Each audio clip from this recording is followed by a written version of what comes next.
Hello, everyone. Welcome to the Transforming Aging Summit, featuring leaders whose wisdom and work are transforming the face of aging in today's world. I'm your host, Ron Pevney. I'm delighted that you're joining us for this session with our special guest, Rachael Freed. The theme for this session with Rachael is Your Legacy Matters. Now, Rachael is founder of Life Legacies, and she leads legacy writing retreats and workshops for those experiencing significant life transitions. And Rachael has written 3 books on legacy, and her most recent is Your Legacy Matters, Harvesting the Love and Lessons of Your Life, a multi-generational guide for writing your ethical will. So Rachael, I welcome you to the Transforming Aging Summit. Thank you so much, Ron, and I'm so delighted and appreciative to be able to share my love of a legacy with you and your listeners. Well, and I'm delighted that you're here because legacy is a topic that's so important in any exploration of what it means to age consciously. And, to start us off, the term legacy is one that's used in many contexts these days. And about any time I'm in any type of a setting where positive aging, conscious aging, empowering vision of aging is the theme, legacy always comes up. And some of our summit presenters speak of legacy as being the type of world that today's elder generations will leave to future generations. That's our legacy to them. And another definition of legacy that's often used is that legacy is the overall impact that our individual lives have on others. And I'm sure there are other definitions, but before we begin exploring the subject of legacy writing, I'd like to ask you for your definition of legacy. What is one's legacy? Well, I would go toward the first that you suggested, which is that what we write as elders for the future generations is what our legacy is. It's one of the ways that we will be remembered. I'd like to start by asking myself and asking the audience to think about what is an ethical will and why write a legacy document. The ethical will is a document that comes from the biblical tradition, and it has 2 parts to it. One is leaving a blessing for the next generation, and the other is connecting to the wishes and preferences that we have about the end of our life. So I think of a legacy letter to accompany our advance directives and our wills so that they're personalized and that families can understand why we made the decisions that we made. So that's the earliest definition. And as I came to work on it, this was in Genesis, at the end of Genesis, when Jacob was dying and blessed his sons and told them not to leave his bones in Egypt, but to take them back to Canaan to be buried with the ancestors. So when I came across the ethical will at the end of the last century, nobody knew what an ethical will was. When I talked about it, people just screwed up their faces and said, what are you talking about? So what I came to do was to change the word ethical will and call it a legacy letter. And that's the work that I have been doing the last 20 years. So that speaks to what it is. And why write it is because all of us, particularly in the second half of life, are interested in reflecting about what our lives have been, what matters to us, what values we have, what our histories have been, what our stories are, and we want that to be remembered. And so that is why we write a legacy document. And Rachael, a legacy I'm sorry. Yeah. Go ahead. Go ahead. Well, I was just going to say. I was just going to say it can be as simple as a 1-page letter, or it can be quite a lengthy document, and it can be in parts. So there's no one right way to write a legacy document. Yes. Well, so what was your question? What in your view is the how do you differentiate a legacy letter from a memoir? I know there are memoir writing classes all over the place, or from let's say a good eulogy. What's the difference? Well, I think the difference has to do with purpose. And the purpose for writing legacy documents is to pass on our love and our wisdom to future generations, not just to tell our stories. And I think that differentiates us from a memoir. A eulogy I'm not so sure about, but a eulogy is more how other people remember you as opposed to how you lived your life and how you would like to be remembered. Uh-huh. Well, I know that in most eulogies, and we hope that when a eulogy is given for us when the time comes, when our life comes to an end, we hope that people are going to, say mostly positive things about the wonderful person we were and what you contributed. Do you see a legacy letter as being the focus about all the positive things that we did and lived in our lives, or is it like a more comprehensive exploration of who we were and how we learned what we learned, with our flaws as well as our positive qualities? I think the latter. I'm sure that we hope our eulogies will be positive, but the opportunity that we have in writing our legacy letters is to really come to terms with what our lives have been, what our experiences have taught us, and all of those are not positive. Often we write legacy letters when we're in the midst of some kind of crisis or some transition. It may be after a diagnosis, or it may be after the breakup of a marriage, or it may be the loss of someone that we loved, and how we are experiencing that and what we've learned from it so that we can pass that on.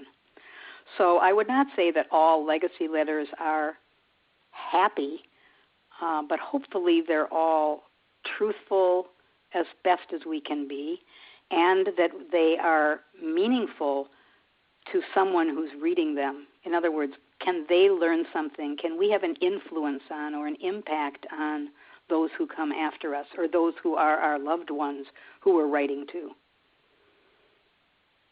Then what is the value in let's say that someone is like myself I'm 67. Someone's in, let's say, your mid-60s, and you're hoping to have we're hoping to have quite a few years ahead of us.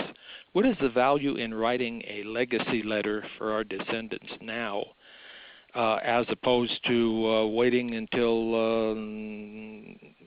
we're further down the road and we feel we're closer to the end?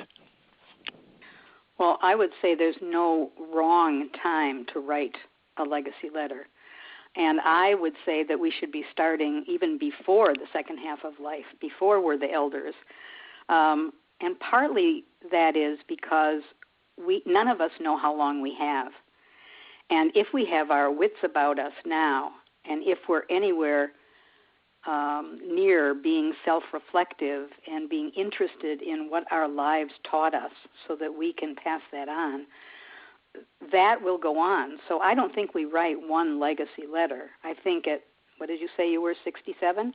I think you should be writing at 67, and you should be writing at 70, and you should be writing at 75 and 85, and until you can't write anymore, because you will be continuing to grow and learn, and you will have more things and different things to say as you age. And so if I were to write a legacy letter now, that reflects my life up to this point. Exactly. Key learnings, key key values and pieces of wisdom that I want to share with loved ones. And then as I go further down the road, as you see it, do you write another letter to replace this one, or do you just write additional chapters to add on to this one? Yes, I'm never sorry, say to that replace. again. Never to replace. Always to date what we write and to add to what we write. And we may be writing to different people at different times as well. Let me give you a kind of list of the types of legacy letters that might be written, Ron. Please do. One might be to mark special events or occasions in someone else's life so that you're passing on your love and your blessing to another person. For example, a grandchild getting married, somebody getting a new job, somebody graduating from college. There are any number of events that can be celebrated with a legacy letter. So that's one. That's a happy one. Another happy one is a gratitude letter to people who are either in our own age cohort. They may be older than we are. They may be younger. But gratitude for the kindness that we've been offered or the support and encouragement we've been offered by somebody. You know, we often hear criticism. We rarely hear appreciation. So a gratitude legacy letter is a fabulous, happy opportunity. Another opportunity is to write legacy letters that share stories from our ancestors to make a connection. You know, in the old days, we had family Bibles that had everybody's names and dates in it for generations, and we knew that we were rooted, that we belonged, that we were connected. And today, we don't live multi-generationally usually, and we often don't have that Bible that has all that information. And so if we want to pass that down, a legacy letter is a perfect opportunity to do that kind of writing. There are also heavier or more, not negative, but not as happy. There might be letters that share a family secret. There might be legacy letters that are an apology or an amend for something we've done to someone. We might want to write a letter explaining the exciting and difficult opportunity that we're having in a transition. We might want to write about aging. We might want to write, as I said earlier, to accompany our living will or advance directive and to accompany our will. We might want to write to our mentors and angels, to our friends. We might want to do spring cleaning. We might want to write the stories that go with the stuff that we're letting go of, the stuff that we're passing forward, so that it all doesn't just end up in the garage sale after we're gone. Because some of our stuff has meaning. Some of our stuff belongs in the garage sale, but some of it has meaning. But unless we write down what the item means and who it's for, then the next generation doesn't have any connection to it. So, with this variety of different types of legacy letters, then I would imagine that for many of us who really want to take this seriously and make a commitment to it, then we're not only thinking of writing one well-crafted legacy letter. It's possible that we can be writing several different legacy letters that focus on several of these important themes that you just talked about. Is that accurate? Yes, that's exactly so. Also, I talk about in Your Legacy Matters in the book, what happens when I mention all of these possibilities and opportunities to write legacy letters is that people's eyes glaze over and they say, well, I'll have to wait until I'm retired then because I don't have time to do that. And I feel like it would be a problem for me. So for that reason, in Your Legacy Matters put out a plan to write a 15-minute letter. That doesn't mean you can't edit it afterwards, but you would be surprised if you sit down to focus how much you can write about any particular topic in just 15 minutes. So I'd like to share a short story with you about a woman I was working with whose daughter had died, 24-year-old beautiful daughter who had gotten out of her car on a freeway to help somebody and was hit and killed. And this woman, of course, was grieving and grieving and grieving.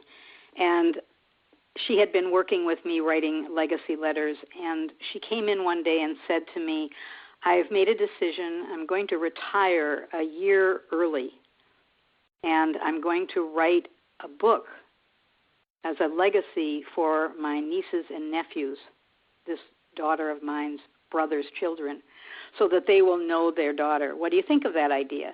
And I said, I think it's an awful idea. She said, you do? Why? And I said, well, I love the idea of you retiring a year early. That sounds wonderful. But nobody can write and grieve 24/7 for a whole year. And my suggestion would be that you retire early and that you set aside 15 minutes twice a week and write one story about your daughter in each of those 15-minute segments. And by the end of the year, I promise you, you will have a book to give to your nieces and nephews so they will know their aunt. And that's what she did. So I don't think we have to be overwhelmed. I think we can write for 15 minutes once a day, once a week, once a month, once a year. But we need to put it into our schedules in some way and not be overwhelmed. Yeah, one piece at a time seems so much more manageable. Yes. Well, I'm wondering, Rachael, if we were to make a commitment to write, 15 minutes a couple times a week, is it important to kind of have in our minds a larger picture of what each of these small pieces is going to fit into? An overarching framework in mind, and each time we write a small piece, we realize that we're contributing one piece to this larger framework? Or is it important just to sit down and write and trust that gradually the larger framework that pulls all these together will emerge? I think the latter, but I think there would be people who would like to have an overall vision and put pieces into it. But the thing that would be more useful, I think, is to write what makes sense to write today. Because you may be writing a legacy letter today that you want to give to somebody now, or you might be writing something that you don't want shared until you've passed. So there are a number of different choices that happen once you've got the letter written. One of them is to whom is it written? Another is when do I want to give it to the person? When do I think that person would be ready and would appreciate that letter? On what kind of occasion? So I think that it could be, the overall vision is what mattered to me in my life and what is it that I want to pass forward. And most everything will fit into that. Do most people who write legacy letters, at least under your guidance, as they are writing each time, do they have a sense of who they are writing this to, who will be the intended recipient at some point or other? Sometimes yes, and sometimes no. As I said, there's no right or wrong way to write this, but this seems to be a moment when I could share a short letter that someone wrote. I did a legacy writing group for people, and the topic of the workshop was aging. Because so few of us get a chance to talk about or write about our aging. And so a woman wrote the following letter to her granddaughter, Melissa. Dear Melissa, someday, sweetheart, instead of me taking care of you, I will need you to take care of me. As you and I do it now, I drive to your house and pick you up to spend a few hours at Baba's house. I love our talks in the car and also the times we sing. I make certain that I have the food I know you like, and you look forward to setting the table for us. Your favorite activity is playing Old Maid or Go Fish, but only after you've seen the most recent photographs I've taken of you. When we're both 20 years older than we are today, I hope you will come to wherever I am living and pick me up for a visit to your home. We'll talk as you drive us to your house, or perhaps we'll even sing one of our old favorites. You'll make sure that our lunch is something you know I like, and you can make me feel useful by asking me to set the table. Then, after lunch, we can play cards for a while, but not until we've looked through an old photo album of when you were a little girl and loved to visit Baba's house. I love you, Melissa. Baba. So I would call that a beautiful legacy letter of love. Yes, yes. From a grandmother to a granddaughter, specifically to that granddaughter, that I think that granddaughter will treasure all her life. Now, she probably didn't give it to her at that age, and I'm not sure at what age she will give it to her, but whenever it is, it will be a great treasure, I'm sure, for Melissa. Yeah, great treasure for Melissa. But could you speak of the value for the writer in writing these letters? Because it's obvious from what you're saying, Rachael, that there's incredible value for the recipient whenever he or she receives it, and for the writer. Could you speak of the value for the writer of doing this kind of writing? Well, in my experience, what I have seen is that this writing is actually transformative for the writers because it gives them an opportunity to reflect on their own lives, their own lessons, their own experiences, their own stories, and to begin to put together the pattern that makes up who they are and what values they carry, have lived by, and want to pass forward. So from my perspective, it seems to me that it brings us peace of mind. It brings us some kind of clarity about who we are that other kind of writing and other kind of activity may not. I don't know if that's what you were asking me, but... No, that is what I was asking. Uh-huh. What a gift we give ourselves by doing this. Yeah, yes. Absolutely. Absolutely. And it's interesting to me that Dr. Andrew Weil endorsed my earlier book, Women's Lives, Women's Legacies. And in it, he said, in the endorsement, he said, "This is a great gift to our families and loved ones, but more importantly, it is a gift to ourselves." I thought that was pretty powerful. That's right. If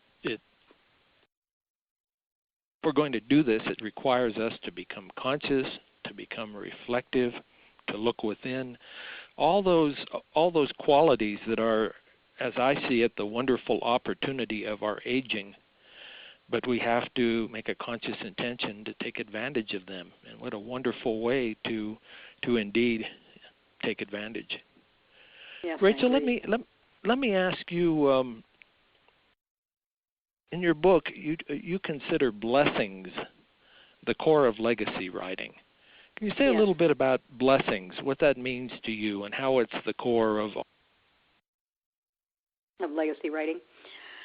Well, if we go back historically, as we did when we began, the original ethical will was actually a father passing blessings to sons before death.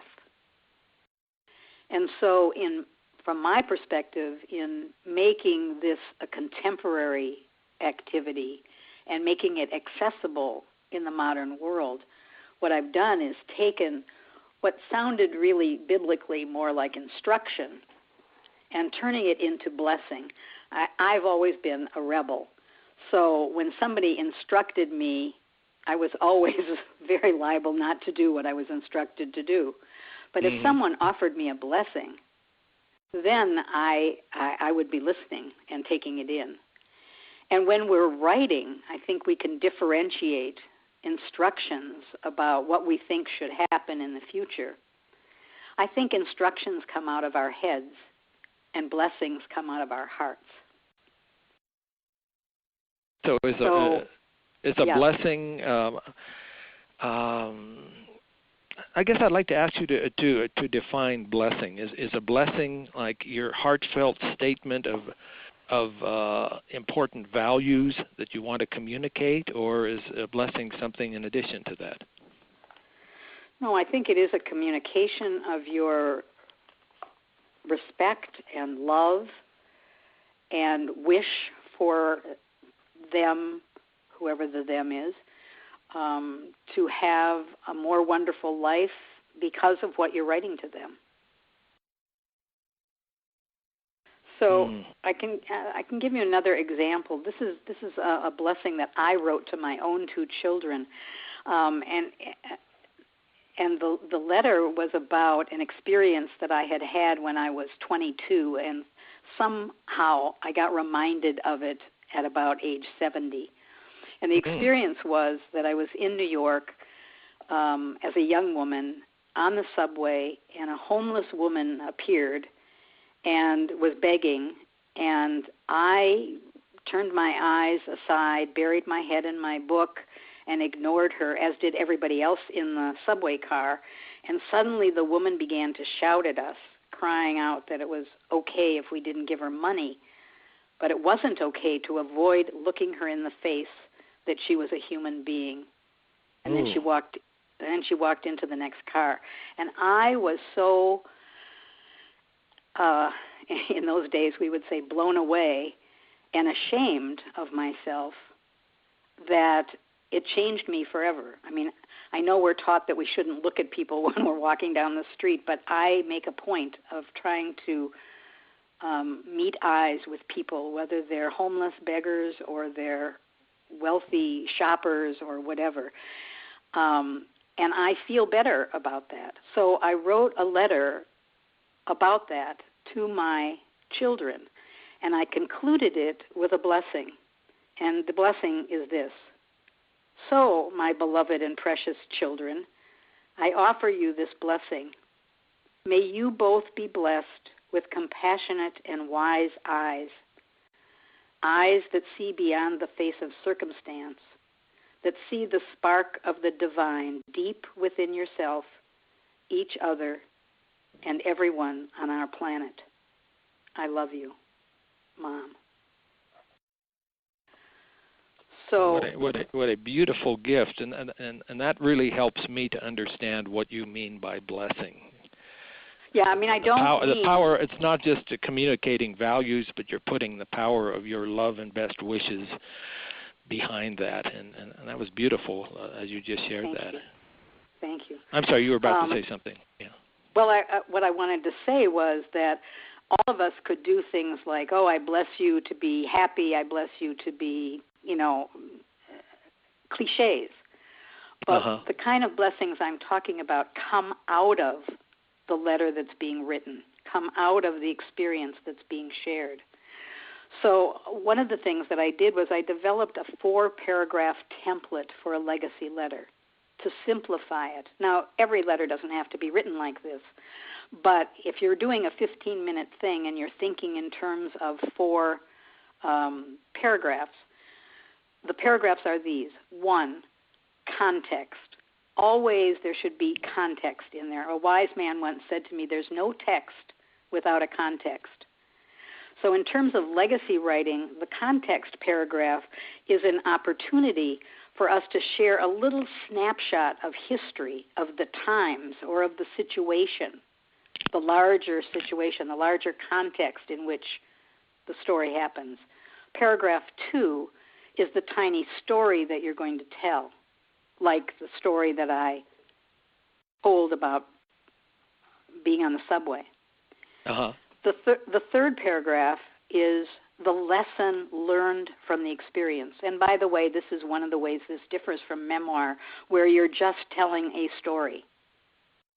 Here, paragraph 3 is about what did I learn from that story? What did I learn from my experience? And then paragraph 4 is a blessing to the person to whom you're writing.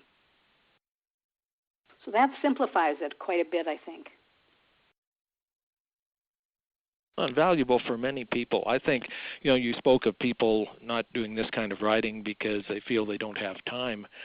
But I also think it's the case that for many people, they need a template. They need something to kind of guide the writing, and this template that you just shared can really be useful to a lot of people. Yeah, thank you for sharing that. Thank you. Thank you.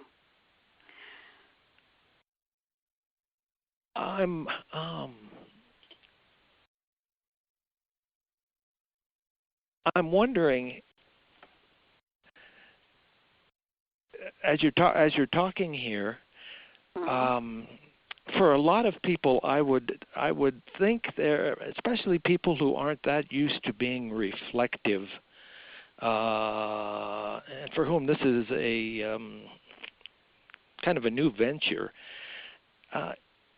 Is it a challenge, or can it be a challenge for a lot of people to avoid just getting into huge amounts of historical details, and forgetting the key purpose or the key focus of what they're trying to and want to communicate through this? Mm-hmm. I think that if you time yourself, you may decide that 15 minutes is not what you want. You may decide you want to write for 30 minutes. But I think if you put that little egg timer down, or that timer down, and you actually hold yourself to that, it helps for people to stay focused. If you only have so long, what is it that's most important to communicate? And then you don't slide off into the details that may be pleasant or may be part of your memory, but may not be so important. On the other hand, if you don't tell it with some vivid detail, then you've also missed the point. Which puts me in mind to a piece of a letter I'd like to share with you. I once had the wonderful. May I? Yes, please do. Okay. I once had the opportunity, I think it was 2005 or 6, to do a legacy writing workshop with Holocaust survivors at the U.S. Holocaust Museum. And they were the survivors who were volunteers there who tell their story to groups. They come once a week and have done that for years and years. Well, I was very appreciative and honored to be able to do that, but I was also terrified because certainly their legacy is that they are Holocaust survivors. But 60-plus years had passed since the war, and most of those people had families, children, grandchildren, some of them great-grandchildren, and was that going to be the only legacy that they received? So I designed a little exercise for them to do. I didn't have very long, a couple of hours with them. And I asked them to write a paragraph about a memory they had from before the war. And they mumbled and grumbled and then pretty soon picked up their pens and began to write. And this speaks to this link that we are, I think, between generations past and the generations that are yet to come. And so one of the women wrote the following. She said, "It's almost impossible for me to remember anyone before the Holocaust, but I do have a vivid memory of my grandfather, the rabbi of Ludbreg. In that town, beggars came knocking on doors and asking for alms every Saturday and Wednesday, market days in that small town. But of course, they didn't come to our door on Saturdays since my grandfather could not respond on that day. It was Shabbat. But on Wednesdays, my grandfather would set up a little table in the garden when the weather was good and in the hallway in bad weather. On the table, he would arrange little piles of change, and as the beggars, accustomed to this, and sometimes a gypsy or two came by, my grandfather would greet them and hand them each a little pile of money. And then she goes on to say what the lesson is. I was fascinated by all of this then and have remembered it always as a lesson to be kind to the less fortunate and always be as generous as possible.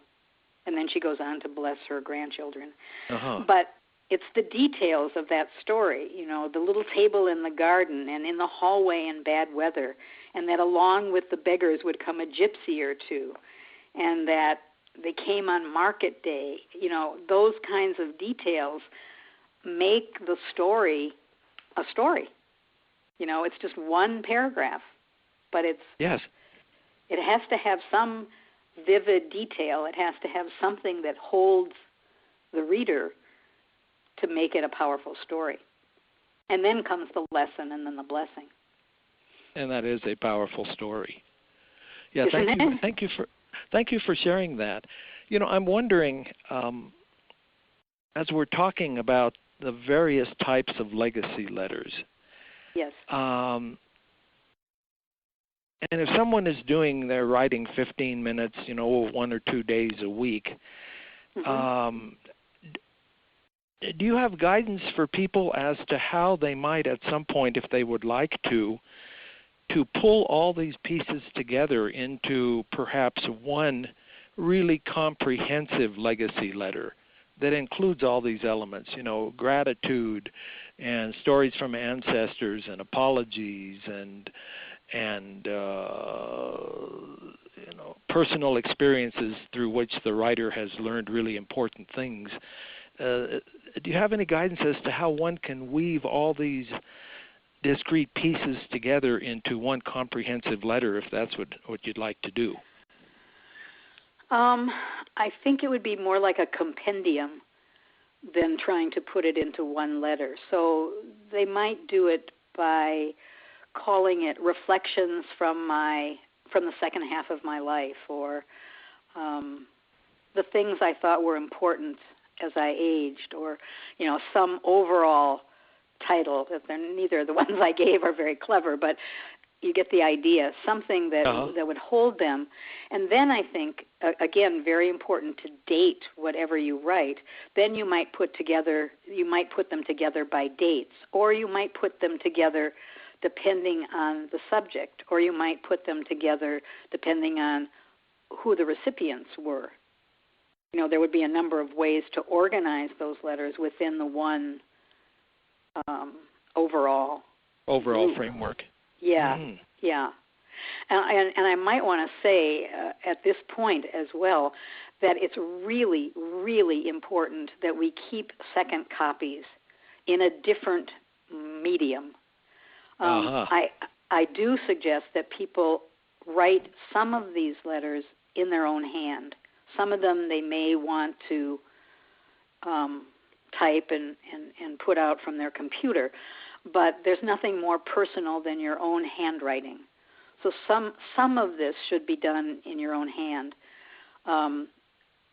but always to keep at least one copy on archival paper and another copy in the computer. Now, of course, we don't have VHS tapes anymore, and pretty soon we probably won't have discs because we have the cloud, and who knows what will come after the cloud.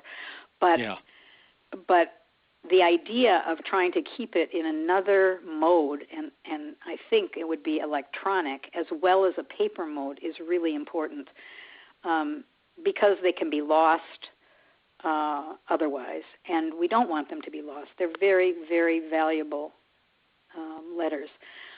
Example, my daughter's house burned down a couple of years ago, and I had bought a book that I wanted her and her brother to read. I bought them each a book, and I wrote a legacy letter to them about that particular value, about what that book was about and why I wanted them to read it and so on. And after the fire, some months after the fire, when my daughter and family were living in an apartment while their house was being rebuilt, she called me one day and she said, "Mom, I can buy another copy of that book." She said, "But do you have a copy of that letter? I have to have that letter." I said, "Yes, I do. It's on my computer, honey. I will print off another one for you." So it really taught me what I'm trying to teach other people. Yeah, that's really, really important advice. My God, what a loss that would be. Yes. Rachael, with our time running short, there's something I want to be sure to ask you about. Yes. I am a strong proponent of oral history, and in fact, doing oral history work, video-based oral history work, was a real strong catalyst for putting me on this journey of exploring conscious aging. And I know that a lot of really valuable information can be communicated through, for instance, videoing somebody telling their story, especially if you ask really good questions. Valuable for the listener and certainly valuable for the one who is telling the stories. And I'm wondering if you see oral history as being a possible alternative to good legacy writing work, or would you see it as a complement to good legacy writing work? Well, it depends. If you have a very elderly grandparent whose story you want to get, and they're not going to write it, and you're clear about that, but they might be willing to be interviewed on video, then I would say absolutely do it, because otherwise their stories will be lost. Some of the resistance about legacy writing, people say to me, "Oh, I don't have to write it. I tell my kids everything." And my response to that is, yes, that's great. I'm glad that you have a good relationship with your kids. But once you're gone, do you think they're going to tell your stories? No, they're going to tell their stories to their kids and grandkids. And they might not remember your stories anyway. It'll fade into the, right, into the but they're going to be time. less important. That's right. Exactly. So well, what is I the think value in? Yeah. I'm sorry. Anyway, I think it's a great idea to do video with that. I do think, however, that the depth that you can get from writing is not possible, or usually not possible, in video interviews particularly with older people. Yeah, the depth and the precision. Because I know that when I write, I have to approach it with a care and mindfulness, and then I'll change it and I'll perfect it until I've got it just right. And if you are doing oral history work like video or audio, you don't have opportunities to perfect it in that way. And so that's a real benefit of the writing, I believe. Well, and it's also a benefit to have that kind of real live conversation saved for future generations as well. So I don't think it's one or the other. I think the best thing would be both. I happen to be running a legacy project for my synagogue at the moment, where a number of us are interviewing the older congregants who have the history from 50, 60, 70 years ago, and we're trying to get them before they pass. And I've just been doing some indexing and logging of some of those interviews, and they are fascinating. So it's wonderful that we have those stories and history saved on video. Oh, yes. And in today's world, we have the technology to make so many of these things possible that weren't possible for generations before us. What a shame to not take advantage of that. Right. Rachael, I want to remind our listeners as we come to a close here that your book is Your Legacy Matters, Harvesting the Love and Lessons of Your Life, a multi-generational guide for writing your ethical will. And I'd like to ask you to tell us how people can get a hold of you to learn about your workshops or any of the other legacy writing services that you offer. Oh, I appreciate that. Well, I'm training facilitators online via webinar now. I started doing that in 2015, and I'm starting my third group this April. So if there are people out there who have written or who want to facilitate other people's writing, they might want to consider that training.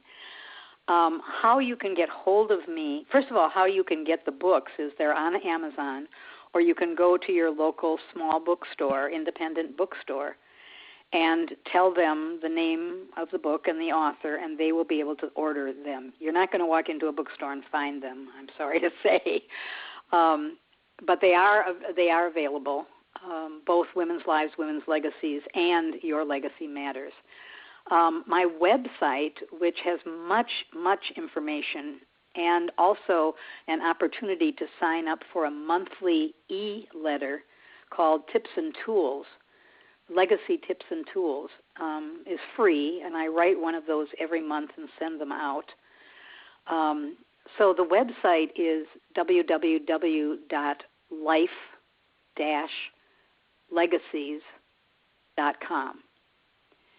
And my email is Rachael, Rachael, at life-legacies.com. Oh, thank you, Rachael. Thanks for asking that.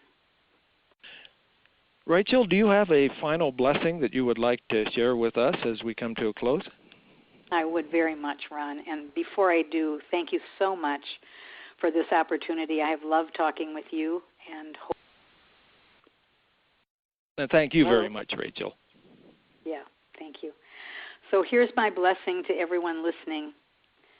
May you be blessed with self-understanding and self-acceptance as you reflect on your life and what matters most to you. May your legacy be an eternal link between you and those you love, between you and the generations who came before you, and between you and the generations who will come after you. Beautiful, Rachael. Thank you so very much. You're welcome. Thank you, Ron.